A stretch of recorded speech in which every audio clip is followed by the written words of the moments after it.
Let's get started.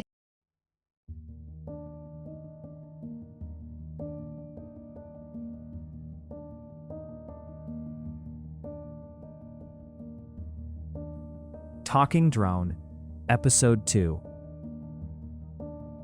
Today's theme: why public transport in Korea works so well for tourism.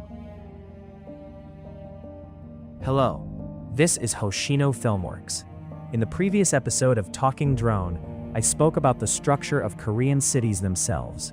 This time, we turn to something closer to everyday life: how people move. Why is it that traveling in Korea rarely feels exhausting? Let's look at the reason from above. 1. Why traveling in Korea doesn't feel tiring. Let me begin with the conclusion. Public transportation in Korea does not separate locals from visitors. As a result, routes are straightforward, station numbers and colors are intuitive. English signage is standard. Stations near tourist areas are clearly named. Most importantly, destinations are close to the stations. After getting off, you are not required to walk long distances. Recently, I have been filming with drones in Korea. For most locations, I rely solely on sub. I don't walk 10 kilometers. Even when I do walk, it is usually no more than 1 kilometer. And almost everything is within an hour from my hotel. That is how dense the transport network is.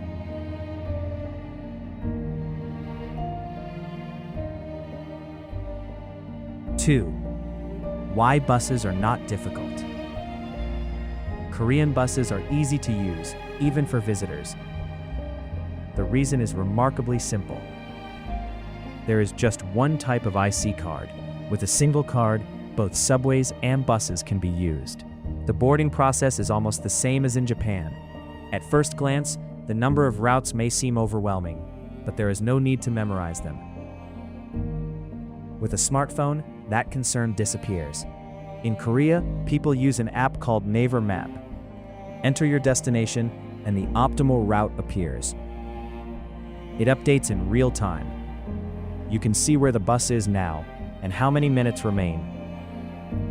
If you are about to miss it, the app automatically suggests the next option. When transfers are required, the route adjusts moment by moment. In short, even without understanding the language, you won't get lost. There is no need to rush. Payment is simple. Just tap the IC card, and the cost is very low. Buses run frequently. On major routes, every 5 minutes. Even in less central areas, there is usually one every 30 minutes. And if you do end up waiting, your phone will often find an alternative.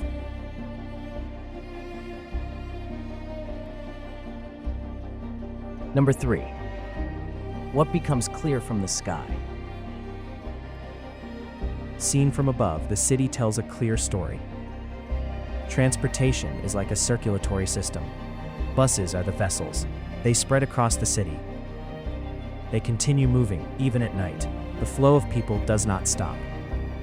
As a result, traffic congestion is reduced, pollution is kept lower.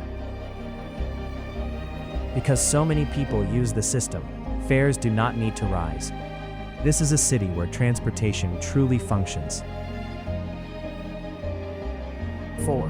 Why this is difficult in Japan. In Japan, public transportation is divided by company.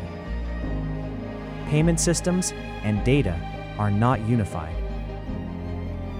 As a result, attempts to improve convenience increase costs, usage decline, routes are reduced, and the system becomes less convenient. That is the structure in place. From my own experience, most of my aerial filming in Korea is done by bus.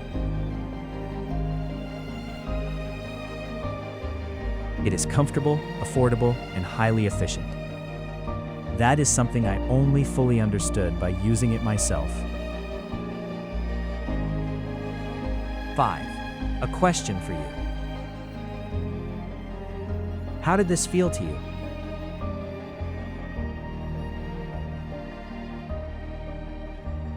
Which country have you visited that felt the least tiring? Please share your thoughts in the comments. Thank you very much for watching. Next time, I plan to talk about my near-death experience.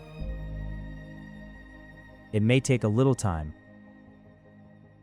If you subscribe, new videos will be easier to find. Until then, I'll see you again.